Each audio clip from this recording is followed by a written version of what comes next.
Welcome to the Slop Temple. We pray this video helps. You begin by confirming core prerequisites.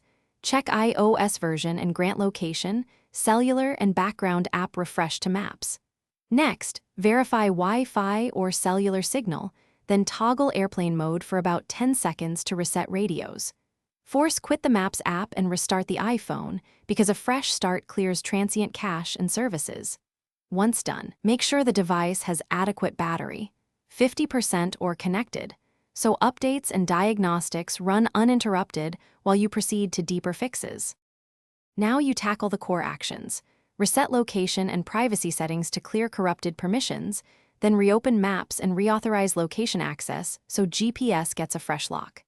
Next, update iOS and the Maps app. Updates often include bug fixes for routing and tiles.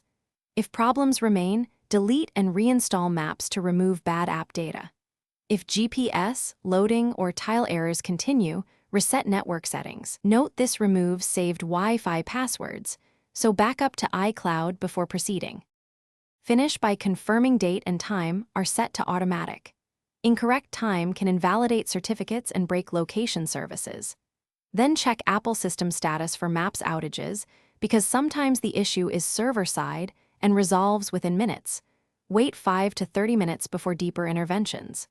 If the problem persists, generate diagnostics using the Apple Support app and include clear reproduction steps and timestamps. This helps Apple technicians pinpoint the fault.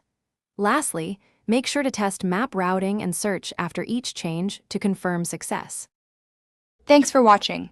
Consider subscribing if we helped you.